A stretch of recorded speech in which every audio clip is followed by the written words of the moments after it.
In this video, you'll learn how to transfer funds from your OKX exchange account to your OKX wallet. This process involves a few straightforward steps, ensuring that your funds are safely moved to your wallet for better management and security. Start by opening the OKX application or website and navigating to the wallet section. Look for the option labeled Web3 Wallet and select it. This will take you to your wallet interface where you can manage your cryptocurrency holdings. Next, find the specific cryptocurrency you wish to transfer.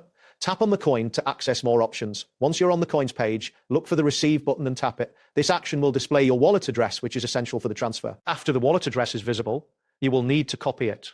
There should be an option to copy the address directly to your clipboard. Be sure to double-check the address to ensure accuracy, as any mistakes could lead to lost funds. Now that you have copied the address, navigate back to the OKX exchange. Once you're back on the exchange interface, locate the withdrawal option. Clicking on this will prompt you to enter the details necessary for the withdrawal process. In the withdrawal form, paste the wallet address you copied earlier into the designated field. It is crucial to choose the same network that corresponds with the cryptocurrency you are transferring. Mismatched networks can result in failed transactions or lost funds.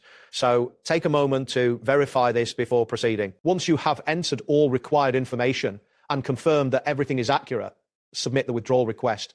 Depending on the network and current load, the transfer may take some time to complete. You can monitor the status of your withdrawal in the exchange's transaction history. That wraps up today's guide. Thanks for watching, and catch you in the next tutorial.